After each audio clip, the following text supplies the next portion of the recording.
Student अपने channel Hindi का सफ़रनामा में। देखिए, जैसा कि मैंने आपको कहा था कि हम जल्दी ही व्याकरण की जो सीरीज़ है उसको शुरू करेंगे।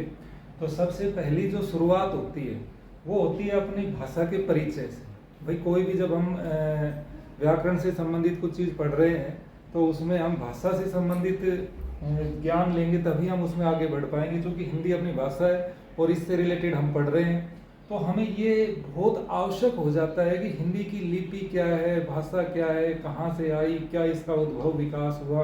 तो इन पे थोड़ी चर्चा करते हैं। देखिए,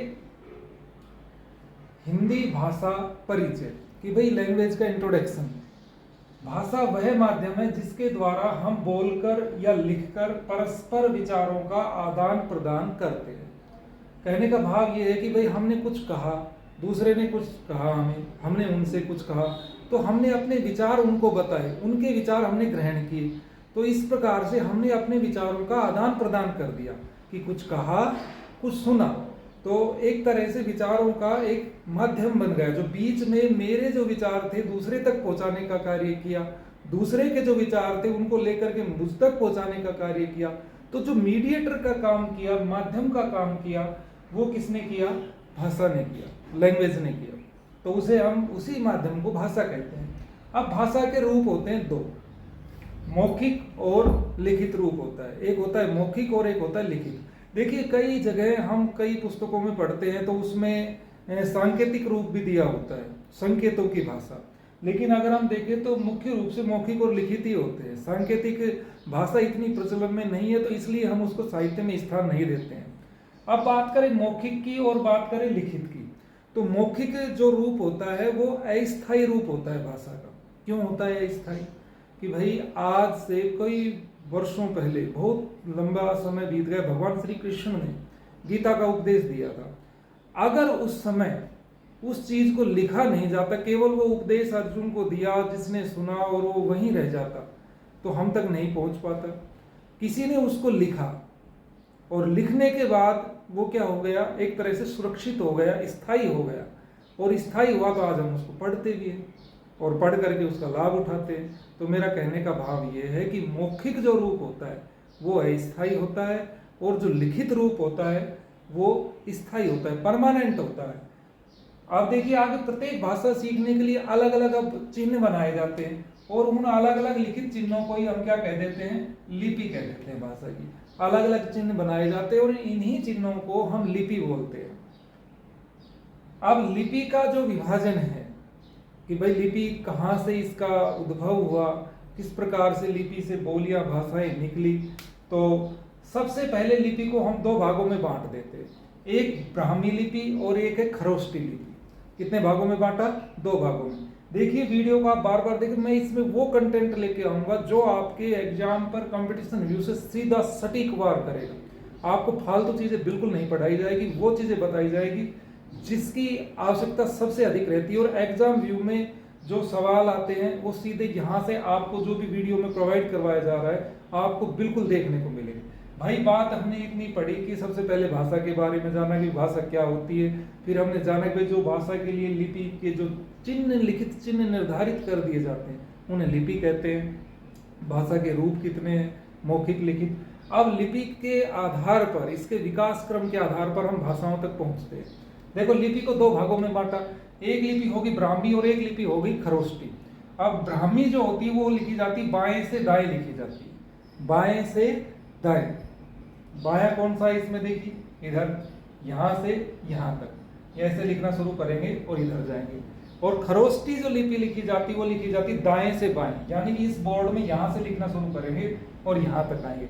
ये प्रश्न पूछा जाता है कई बार कि खरोष्टी लिपि कैसे लिखी जाती है। ऑप्शन में दे दिया था दाएं से बाएं, बाएं से दाएं, ऊपर से नीचे, नीचे से ऊपर। तो इसमें बड़ा भ्रम होता है। तो आप इन दोनों को अच्छे से याद कर लेना कि ब्राह्मी लिखी जाती बाएं से दाएं और खरोष्टी लिखी जाती दाएं से बाएं। और इनका जो समय है ब्राह्मी का है 500 ईस्वी पूर्व से 350 ईस्वी पूर्व, तो ये सबसे प्राचीन है। फिर आएगा इसका 350 ईस्वी से तीसरी ईस्वी सदी तक अपनी खरोष्टी। अब इसमें ब्राह्मी दो भागों में बंट जाती है। अब ब्राह्मी जब दो भागों में बंटती है तो एक उसकी शैली होती है उत्तर शैली, और जो दूसरी शैली होती है वो उसकी होती है दक्षिण शैली। ब्राह्मी को कितने भागों में बांटा? दो भागों में। देखिए हम पढ़ रहे लिपि का डिवाइडेशन और उसको उसी विकास क्रम में हम भाषा तक पहुंचेंगे। वेरी इंपॉर्टेंट है ये सब कुछ समझना, इसको अच्छे से समझना है और अच्छे से देखना है इसको। अब इसी क्रम में आगे बढ़ते हैं। देखिए अब ब्राह्मी लिपि का अब ये कर दिया आगे। तो ब्राह्मी लिपि में जैसे दो भागों में बढ़ रही है, एक उत्तर शैली और एक दक्षिण शैली, दो भागों में बढ़ रही है। तो उत्तर शैली में भी इसके भाग हो गए और दक्षिण शैली में भी इसके कुछ पार्ट निकल के आए हैं। तो सबसे पहले दक्षिण शैली के देख लें तो तमिल, तेलुगु और कन्नड़ तीन भागों में दक्षिण शैली बट गई। और इसके बाद जो उत्तर शैली है, ये उत्तर शैली भी चार भागों में बट जाती है। कितने भागों में बटी? चार भागों में। एक गुप्त लिपि, एक कुटिल लिपि, एक शारदा लिपि और एक बटती है प्राचीन नागरी लिपि। अब इसके बाद प्राचीन नागरी लिपि, ये इनके तो भेद हमने नहीं किए, ना गुप्त के किए, ना कुटिल के, ना शारदा के। लेकिन प्राचीन नागरी लिपि और विभाजित हो जाती है। वो कैसे होती है? एक पूर्वी नागरी में बट जाती है और एक बट जाती है पश्चिमी नागरी में। अब देखिए पूर्वी नागरी के 5 पार्ट है, मैथिली, कैथी, नेवारी, बंगला और असमिया। ये भले ही आप याद ना करिए, कंपटीशन में कम पूछे जाते, बस ये थोड़ा ध्यान रख ले कि 5 भागों में बटी। लेकिन जो प्राचीन नागरी है, प्राचीन नागरी बढ़ती है पहले पश्चिमी नागरी में, और पश्चिमी नागरी के अंदर गुजराती, राजस्थानी, महाराष्ट्री, महाजनी और फिर आती है जो अपनी हिंदी की लिपि है देवनागरी। ये यहाँ का एक सीधा सा विभाजन है। देखिए अभी हम चले थे, जो हमारी यात्रा थी वो कहाँ से चली, कहाँ से शुरुआत की हमने कि भाई जो विचारों का आदान प्रदान होता है वो भाषा से होता है। भाषा माध्यम बनती है, कुछ हम कहें कुछ हम सुने, और उन दोनों को रिलेट करने का काम, पहुंचाने का वहां तक, और उनके विचारों को हम तक पहुंचाने का जो माध्यम बनी वो बनी हमारी भाषा। तो भाषा तो माध्यम हो गई। अब भाषा को जो लिखित चिन्ह बने, क्योंकि भाषा तो मुंह से निकली, अब उसके जो लिखित चिन्ह बने, उसको लिखित रूप हमारे सामने आया, वो बनी हमारी लिपि। क्या बनी? लिपि। अब भाषा का डिवाइडेशन किया हमने 2 भागों में। मैंने कहा था कि भाई वैसे सांकेतिक भी होता है, लेकिन मुख्य रूप से आप 2 याद रखें, मौखिक और लिखित। मौखिक रूप अस्थायी होता है और लिखित रूप स्थायी होता है, ये सबसे बड़ा अंतर है। अब लिखित रूप, मौखिक रूप हमने देख लिया, उसके बाद हम आगे बढ़े तो हमारा जो नंबर आया वो है लिपि का, कि लिखित जो चिन्ह होते हैं उनको लिपि कहते हैं। लिपि में सबसे पहले जो उद्भव हुआ वो हुआ ब्राह्मी लिपि का। किसका हुआ? ब्राह्मी का। और ब्राह्मी से 2 शैलियों में ये बटी थी, एक उत्तर शैली में और एक बटी थी अपनी दक्षिण शैली में, ब्राह्मी लिपि में। और ब्राह्मी लिपि में उत्तर शैली में गुप्त लिपि, कुटिल लिपि, शारदा लिपि और प्राचीन नागरी लिपि। और फिर प्राचीन नागरी का भी 2 भागों में बंटवारा हो गया, एक पूर्वी नागरी और एक पश्चिमी नागरी। पूर्वी नागरी में जो निकली वो थी मैथिली, कैथी, नेवारी, बंगला और असमिया।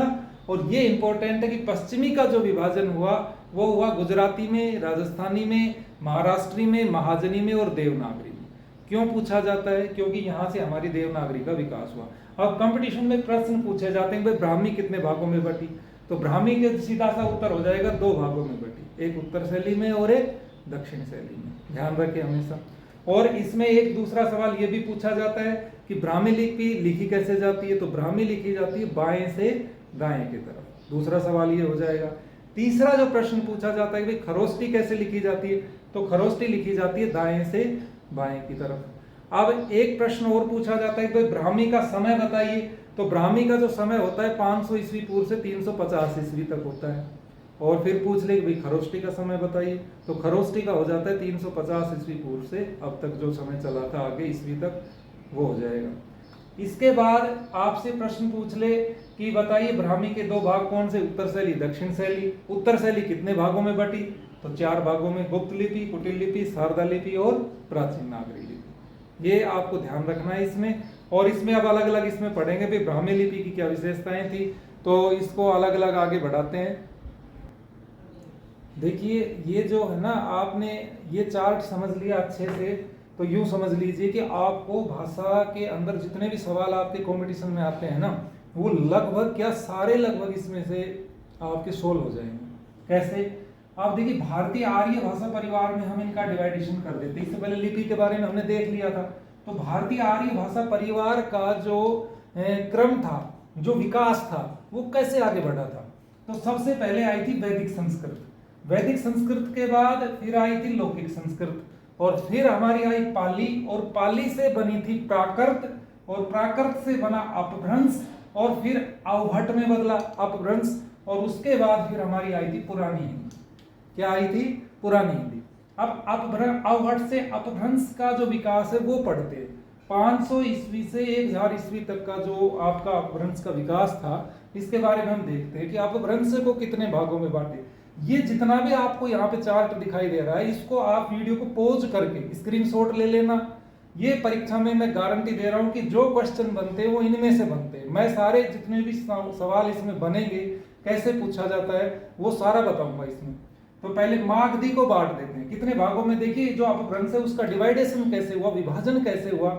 एक मागधी, दूसरा अर्धमागधी, तीसरा महाराष्ट्री, चौथा खस, पांचवा ब्राचड़, और फिर शोरसैनी और पैसाची। ये 1 2 3 4 5 6 और 7 भागों में हमने अपभ्रंश को बांट दिया। अब भाई बात ये आती है कि यहाँ पर जो सबसे इंपॉर्टेंट निकल के आते हैं वो निकल के आते हैं अपने, एक तो अर्धमागधी और एक आता है शोरसैनी।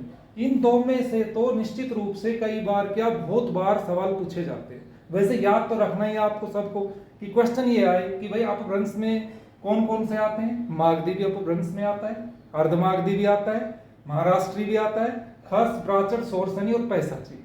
अब देखिए जो मागधी है इसका विभाजन होता है। मागधी में से क्या क्या निकला था? मागधी में से मुख्य रूप से सबसे पहले बिहारी, बंगला, उड़िया और असमिया ये निकली। और बिहारी के अंदर भी जो डिवाइडेशन हुआ, देखिए मागधी में से क्या निकला? बिहारी भाषा, बंगला, उड़िया और असमिया। अब इसके बाद बिहारी में से भी निकला भोजपुरी, मगही, मैथिली।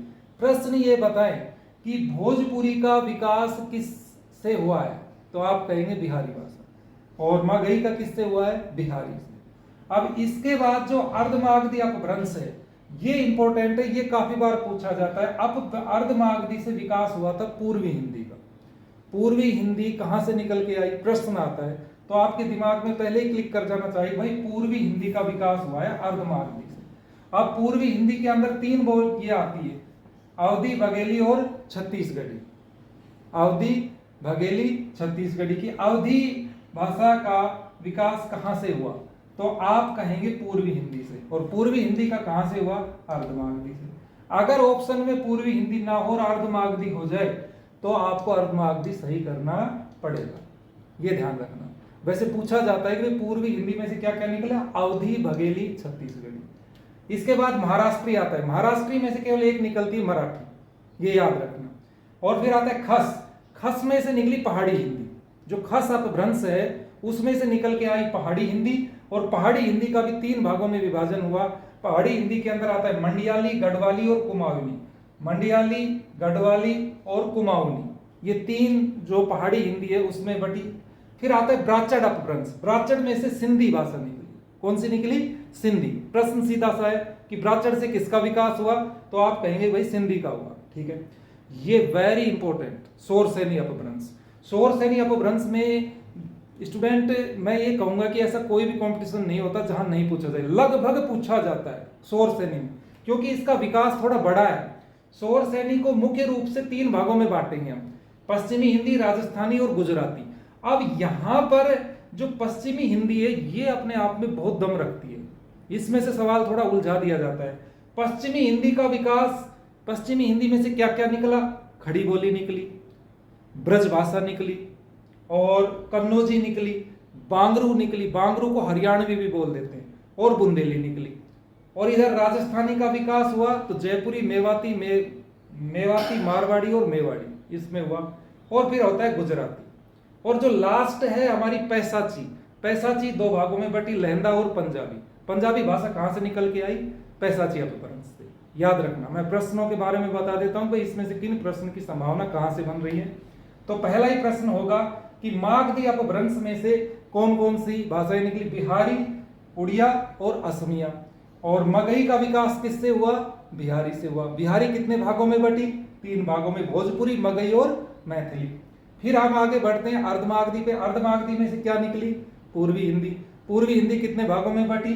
अवधी, बघेली और छत्तीसगढ़ी, 3 भागों में बटी। फिर आती मराठी। मराठी कहां से निकली? महाराष्ट्रीय अपभ्रंश से निकली। फिर आती खस। खस से क्या निकली? पहाड़ी हिंदी। और पहाड़ी हिंदी कितने भागों में बटी? 3 भागों में बटी, मंडियाली, गढ़वाली और कुमाऊनी।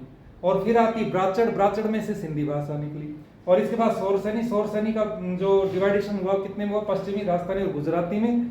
पश्चिमी हिंदी इंपॉर्टेंट है, इसमें निकली खड़ी बोली एक तो, फिर दूसरी निकली इसमें ब्रज भाषा, तीसरी निकली इसमें कन्नौजी, और 4 नंबर पे बांगरू यानी हरियाणवी, और 5 पे निकली बुंदेली, और इधर पैसाची, पैसाची से निकली लहंदा और पंजाबी। ये चार्ट अगर आपने याद कर लिया अच्छे से तो मान के चलिए आपके जो भाषा में से सीधा सा पूछा जाता है कि भाई लिपि किसे कहते हैं, भाषा किसे कहते हैं, भाषा के कौन से रूप है, और ये जो इसका क्रमिक विकास में कौन सी पहले आई, कौन सी बाद में आई, देवनागरी का विकास कहाँ से हुआ, ब्राह्मी कब आई, खरोष्टी कब आई, ब्राह्मी कैसे लिखी जाती है, खरोष्टी कैसे लिखी जाती है, और उसके बाद ब्राह्मी का डिवाइडेशन किसमें हुआ, ब्राह्मी कितने भागों में बटी, और अपभ्रंश का विकास कैसे हुआ। हम अपभ्रंश के द्वारा ही आज इस मूल रूप में पहुंचे हैं, तो उनका डिवाइडेशन मैंने यहाँ बता दिया है। वीडियो को पॉज करके चाहे इसका स्क्रीनशॉट लेके रख लेना, परीक्षा के समय आपके काफी काम आएगा।